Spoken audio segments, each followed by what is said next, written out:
Olá pessoal, graça e paz, quem fala aqui é o Fernando Gomes e o vídeo de hoje é muito interessante, é sobre dicas práticas para ajudar você a discernir a sua vocação, o seu estado de vida.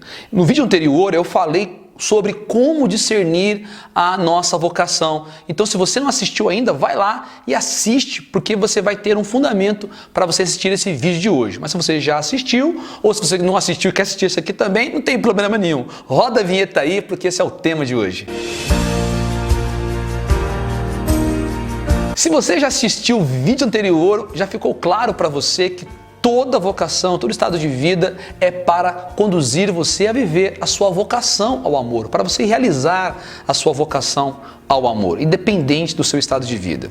E você já ficou claro também para você que toda vocação é para viver nosso chamado à santidade, a nossa vocação universal à santidade. E terceiro, que o nosso estado de vida, a escolha que nós vamos fazer é para viver aquela finalidade última da nossa vida, que é amar, louvar, reverenciar e servir a Deus de todo o nosso coração. Deus por primeiro. Se já está claro isso, então vamos agora para nossas dicas práticas para nós vivermos então o discernimento vocacional. Vamos lá. Primeira dica: tenha uma visão positiva de todos os estados de vida. Nenhum estado de vida é melhor do que o outro. Cada um tem a sua finalidade, as suas exigências, a sua missão própria. O importante seria, o ideal seria você conhecer bem sobre cada um deles, você ler sobre eles, você conversar com pessoas dos diferentes estados de vida, converse. Se você tem dúvidas sobre a tua vocação, por exemplo, o sacerdócio, converse com os sacerdotes, converse com pessoas casadas, você tem esse anseio pelo matrimônio, ou pessoas que são leigas, consagradas, são celibatários, enfim, converse com pessoas de diferentes estados de vida, mas pessoas que sejam de referência, pessoas que estejam vivendo de maneira coerente, alegre, servidora, realizadora a sua vocação, sabe? Vá, por exemplo, visitar algum lugar. Se você tem desejo, por exemplo, de entrar numa comunidade, vá visitar alguma comunidade, alguma congregação, conversar com o pessoal que está no seminário diocesano, enfim, com pessoas casadas. Vá até a família, essas famílias, visite elas, converse, pergunte como é o dia a dia delas, educação dos filhos, como convivem no matrimônio, como discerniram a vocação deles. Você precisa, sabe, se aproximar, observar tudo isso. E ao observar essas pessoas, você também se coloca no lugar delas. Imagine você vivenciando aquela vocação. Imagine você realizando as coisas próprias daquela vocação e note o que se passa dentro do teu coração. Note quais são os movimentos dentro de você. Isso já vai ser um passo que pode ajudar muito você no seu discernimento vocacional, ok? Segunda dica: tenha fé em Deus. Acredite, meu irmão. Acredite, minha irmã. Acredite que Deus, Ele tem o melhor para você. O Senhor Jesus, Ele te ama, Ele quer o teu bem, mais do que você quer o teu próprio bem. Muitas vezes tem pessoas que têm uma visão equivocada de Deus, pensam que Deus é só o do contra, entendeu? Você quer ir para um lugar, Ele quer ir para o outro. Nem sempre é assim, às vezes sim, às vezes você quer ir um lado, Deus realmente está pedindo para você ir para o outro. Mas às vezes o que você está sentindo no teu coração é aquilo que Deus também quer para você. Então, tem aquela confiança filial. É aquela confiança de filho. Deposite a tua confiança no Senhor e acredite, Ele vai conduzir você no caminho certo, porque vocação acertada é vida feliz e Ele, mais do que você, quer a tua própria felicidade. Terceira dica: prepare-se para abraçar a cruz. Meus irmãos, vocação acertada é vida feliz, mas não é vida sem cruz. Porque se você pensa que você vai abraçar qualquer vocação, a mais fácil, aquela mais agradável, aquela que vai trazer mais benefícios para você, você não pode ter essa mentalidade. Toda vocação tem implícita nela um sacrifício de si, uma oferta de si mesmo. Se você não quer morrer, se você não quer doar a tua vida, então como você quer abraçar um estado de vida? Como você quer definir um estado de vida? O Evangelho diz: se o grão de trigo cai na terra e não morre, ele não produz fruto algum. Toda vocação é para levar eu e você à morte do nosso egoísmo, para que nós possamos fazer o dom de nós mesmos. Toda vocação é para amar e não tem como amar sem doar a vida. Quarta dica: cultive uma vida de oração. Meus irmãos, sem vida de oração é impossível nós chegarmos a um verdadeiro discernimento. Eu diria para vocês que só com a oração, com a oração pessoal, com a leitura da palavra de Deus, nós podemos receber uma verdadeira iluminação espiritual. Por isso que eu quero convidar você a ter uma vida de oração frequente, a ter uma vida, por exemplo, de adoração eucarística, uma vida sacramental, a Eucaristia, confissão. Esteja em estado de graça, porque em estado de graça você vai estar unido ao Senhor, vai ficar mais fácil você ouvir a voz dele te chamando, te orientando. Aprenda a fazer silêncio nesse momento de oração. Aprenda a parar nesse momento de oração e perguntar para o Senhor: Senhor, o que queres de mim? Qual é a tua vontade para a minha vida? Fala comigo, Senhor, direciona-me. Se for uma oração humilde, uma oração sincera, Deus vai orientar você. E nesse momento, pare para ouvir, escute, coloque em disponibilidade de ouvir, em disponibilidade de obedecer. Deus, Ele vai falar com você. Ele pode falar com você durante a oração, Ele pode falar com você fora da oração. Por isso você precisa estar atento aos sinais de Deus que fala conosco através das pessoas, através da sua palavra, através da igreja, através dos acontecimentos. Não esteja atento. Esteja atento e peça na oração que o Senhor abra os seus olhos para estar atento aos sinais dele na sua vida, e você vai recolhendo tudo isso, encaixando tudo isso para você tomar uma decisão em paz, com fé, com coragem, abraçando sim o desígnio de Deus, o desígnio de amor de Deus para a sua vida. Quinta dica: submeta o teu discernimento a um diretor espiritual, a um formador pessoal. Sabe por quê? Porque não dá para se apegar a um sinal apenas como elemento já para você tomar uma decisão e já pensar que já é vontade de Deus. É preciso você se servir de outros elementos, inclusive de coisas da sua própria história de vida, de acontecimentos da sua história, para você ir juntando as peças. Então é importante você ter um diretor espiritual onde você possa partilhar a sua vida, partilhar as suas crises, partilhar as suas lutas, partilhar os seus anseios, partilhar tudo que está no seu coração e ter aquela disponibilidade de ser orientado, de ser direcionado, de ser questionado, de ser provocado e ter aquela disponibilidade, sabe, de dar passo, de ser conduzido por alguém também. Sexta dica: busque o autoconhecimento. Santa Catarina de Sena, que é patrona da minha comunidade, ela diz assim: sem autoconhecimento é impossível chegar ao verdadeiro discernimento. Meus irmãos, nós temos que romper os preconceitos em relação à palavra autoconhecimento, ou a visão negativa. Muitas pessoas pensam que autoconhecimento é você ficar olhando para o teu passado só buscando as coisas ruins. Não, o autoconhecimento foi valorizado pelos santos, foi valorizado pelos filósofos da antiga Grécia. Ou seja, Santa Catarina dizia que nós precisamos entrar na cela do autoconhecimento. O que é entrar na cela do autoconhecimento? É você descobrir quem você é você descobrir as suas fraquezas e as suas grandezas, é você descobrir, sabe, suas potencialidades, mas também as suas misérias, é você descobrir os seus vícios e virtudes, é descobrir os seus limites e necessidades, é você saber quem de fato você é. E aí você vai também ter condições de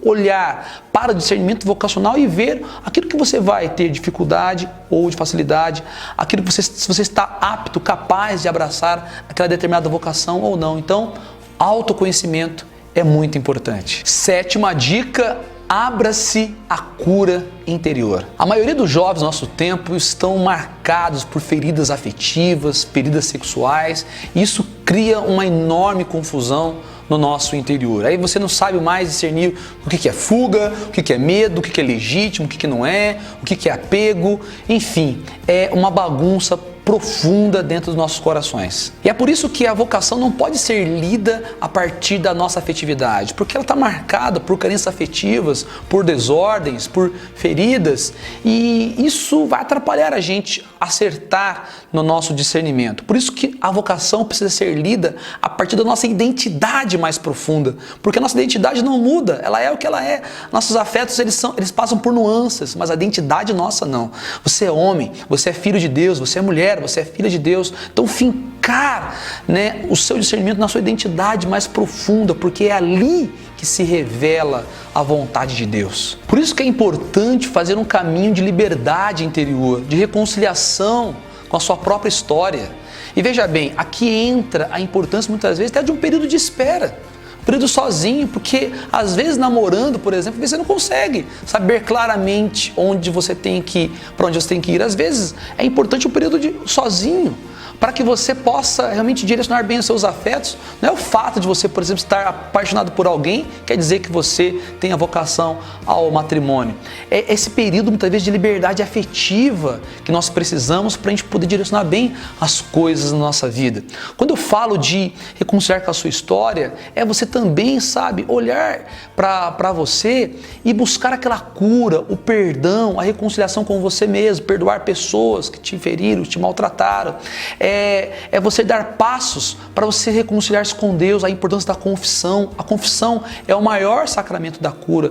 A Eucaristia comungada e adorada para você deixar Jesus restaurar o teu interior, os teus afetos, a tua sexualidade. Muitas vezes, meus irmãos, os muito jovens se entregam a relações sexuais, sabe, de maneira desordenada, porque eles querem fugir da voz de Deus. A castidade é um caminho libertador para você ouvir melhor a Deus, porque diz o Sermão da Montanha, os puros verão a Deus, ou seja, quem tem o coração puro tem a visão também.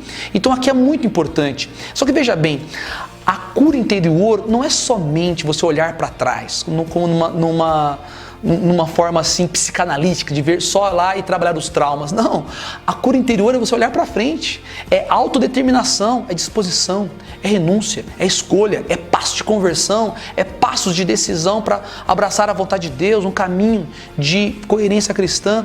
Então a cura interior é você também dar passos, é você olhar para frente. Ok? E principalmente na cura interior é necessário você dar passos para libertar-se dos condicionamentos. Muitas vezes, meus irmãos, nós somos condicionados a abraçar determinada vocação, porque a nossa família queria muito, ou que a menina fosse para o convento, ou o menino fosse padre, ou na sua família, de repente, maltratava esse tipo de vocação, falava mal de padre, falava mal de irmão, de religioso, de religiosa, e você quer abraçar, de repente, uma dessas vocações, e você foi a vida inteira ouvindo isso.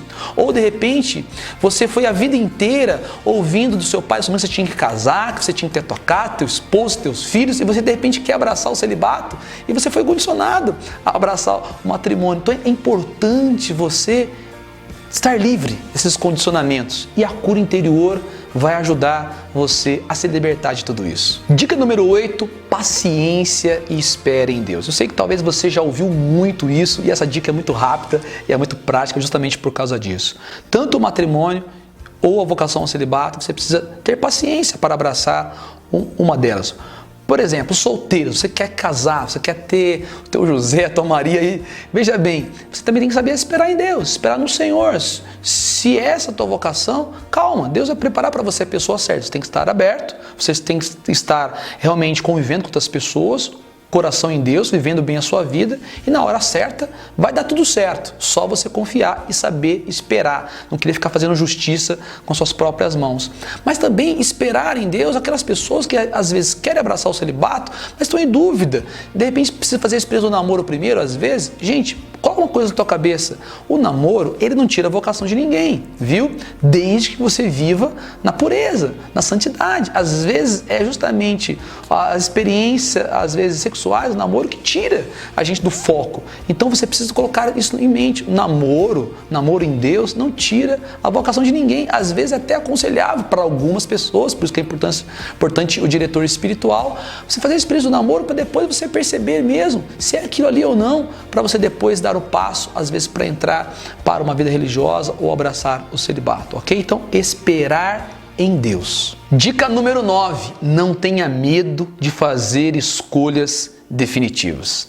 Meus irmãos, nós vivemos na cultura do provisório, do descartável, que muitas vezes realmente coloca esse medo na gente. Medo, o matrimônio levar até o fim, a gente vai vendo tantas separações, vendo tantos sacerdotes abandonar o ministério, pessoas não vivendo santamente a sua vocação, a vida consagrada, e a gente fica com medo de abraçar uma escolha por toda a vida. Isso muitas vezes você quer abraçar, você quer tomar posse, mas você tem medo. Não tenha medo. Não tenha medo de abraçar escolhas definitivas. Não tenha medo de perder a sua vida. Não tenha medo de sacrificar a sua vida. Porque quem perder a sua vida nesse mundo por causa de Jesus vai ganhar. Então, abraça sem medo, abraça até o fim, porque todo o amor verdadeiro, ele promete um para sempre. 10ª e última dica é: comprometa-se com aquilo que você decidiu.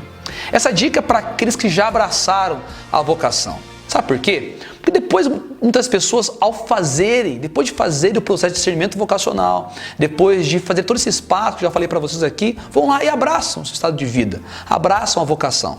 Mas muitas vezes depois, quando bate a prova, a dificuldade, um problema, uma crise, a pessoa começa a colocar em dúvida a sua vocação. Mas será que era isso mesmo? Será que eu tinha dado esse passo? Será mais? E fica querendo, às vezes, voltar para trás ou abandonar. Meu irmão, minha irmã, a graça de Deus não te faltará. Ao momento que você abraçou essa vocação, Deus te deu uma graça. Deus te deu o sacramento. Deus te abençoou. Deus está com você, Ele vai te dar a força e a graça necessária para você ir até o fim. Muitas vezes, nós não temos crise de vocação, nós temos crise de fidelidade. A crise de vocação nós temos antes de tomar a decisão, mas a crise, depois que a gente tomou a decisão, é crise de fidelidade. Porque muitas vezes você não quer perder a tua vida, você não quer realmente te doar, você não quer realmente abraçar a cruz. Agora é a hora de você ir até o fim. Fernando, mas e se eu acertei ou não? Meus irmãos, nós nunca vamos ter 100% de certeza quando nós vamos dar o passo da vocação. Sempre vai ter aquele passo da fé. É a fé que tem que ser, o passo da fé tem que ser dado aqui. Meus queridos, uma coisa é certa, a graça de Deus não te faltará. Uma vez que você decidiu, abrace com toda a sua alma essa vocação e viva com todo o seu ser. Porque lá no céu um dia, nós vamos ter todas as respostas, ok? Que Deus abençoe vocês. Queridos, eu concluo então aqui essas 10 dicas. Que Deus abençoe muito você. Espero que tenha te ajudado essa nossa formação de hoje. Se você gostou, dá aí o teu joinha. Coloque os seus comentários aqui embaixo, porque de certa maneira eu vou tendo um feedback seu em relação a essas formações que eu dou aqui para você pela internet. Se você também achou importante esse conteúdo, envia ele, compartilha ele com mais pessoas, para que mais pessoas também recebam essas orientações, ok? Que Deus abençoe vocês, um grande abraço. Eu acredito no amor autêntico. E você?